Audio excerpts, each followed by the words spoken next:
Here we have a new 2025 Chevy Colorado. This one comes in the Trail Boss trim level in sterling gray metallic. And then we get jet black cloth interior. For the powertrain, we get a 2.7 liter turbocharged 4-cylinder engine that's made it to an 8-speed automatic transmission. So not a lot of big changes as opposed to the 24 model, but we're gonna go over it really quickly. Front end here, halogen headlamps. Nice styling though for the front end, I do like that. I prefer to have the LEDs or maybe even swap these halogen bulbs out. Just my preference though. Down here, 18-inch cast aluminum wheels, 32-inch tires there. This one has optional running boards included. Power door lock controls. And then we get express down on all 4 windows except the driver's side is one touch up and down. Power mirror controls are there. And then we do get blind spot monitors, which is a nice touch, especially on a truck like this. Trailer brake controller. You get a manual tilt steering wheel. And here is the driver's seat. That's going to be 6-way manual, so we can adjust the seat back. The seat can be pumped up or down. I think I was mixed up, but and then this adjusts the bottom forward and back. But a big thanks to Chevrolet Buick GMC of Murfreesboro for allowing me to review this Colorado today. I'll leave a link below in the description. But if you're looking to find the best price on one of these closer to home, click on that second link down below. It takes just a minute to fill out your information. I'll make sure the local dealers are fighting to get you the best price on this truck or whatever new vehicle you might be interested in. Manual sliding rear window. You can lift this up. And then a little storage underneath the seat itself there. Now with this one being a Trail Boss, it mostly just has a lot of off-road oriented features. But in terms of this one just being a standard Trail Boss, not a lot of extras like you might get on a more decked out one with a premium package. But I do like the bed liner there. It looks good on this. And there's, look at the back end there. Spare tire, exhaust outlet. You do get the rear parking sensors integrated in the bumper there. And then you have your side step there to make it easier to get in the actual bed of the truck. And a 4-way manual passenger seat up front here. Glove compartment. Now let's just take a quick look at the window sticker. Y'all can pause anywhere you need to if you want to take a closer look at anything. But sticker price is $43,540.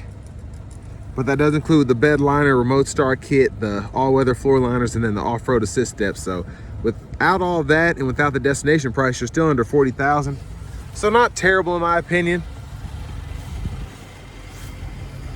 Now I'm gonna go ahead and pop the hood and we'll just take a quick look in the engine bay.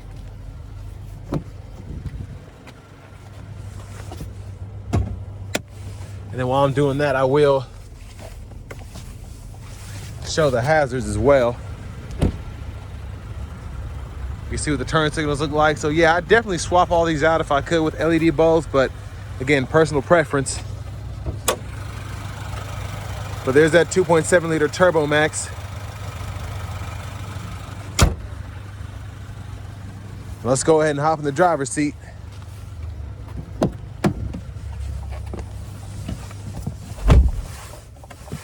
So hard plastic vinyl wrap steering wheel here.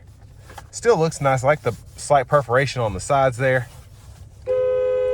There's the horn. Now over here, I think this is like 11 or 11.3 inches the screen is. So we do get AM, FM, XM radio, Bluetooth, and with it being a Google Assistant system, we get the Google News, Google Podcasts, Alexa's included. And then we also have wireless Apple CarPlay, wireless Android Auto compatibility, a vehicle status menu here, so you can go in here and look at your tire pressure monitors, brake pad life, air filter life, all of that.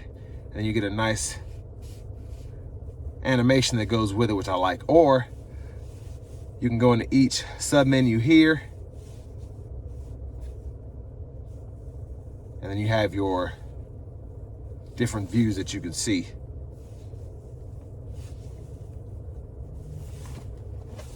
And then trailering down here, you have a few options for that if you want to add your own trailer.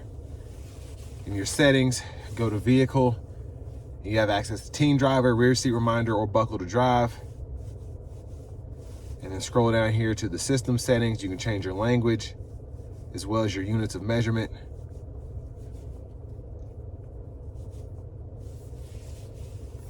And then your off-road settings are in here too. So Baja terrain, overlanding, you can kind of see your, pitch, roll, elevation, all that stuff. So it's cool to have that.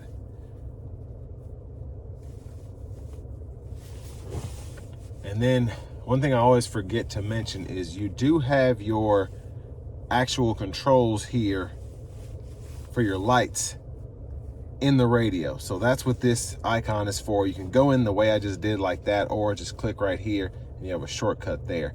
But if you have fog lights, that's how you can toggle those there, auto high beams and all of that. But backup cameras there. You can toggle the parking sensors here as well. And then down here, dual zone automatic climate controls, and we can adjust the temperature on the knobs, fan direction, cut the whole system on or off, and then we can adjust the fan speed there. Now here we can toggle the auto stop, hazards, lane keeping system, and then you have a USB-C, USB-A input there. And then for the shifter, just grab the lever behind, reverse, neutral, drive. You have that low gear there. It's a limiter, so you can just adjust that. And it'll show you what gear you're in that bottom part of the gauge cluster. And then here, we can go through our drive mode. So we get, with this being a Trail Boss 4-wheel drive, we get normal, tow haul, and then you have that off-road mode. And then you get the nice, again, animations that go with it.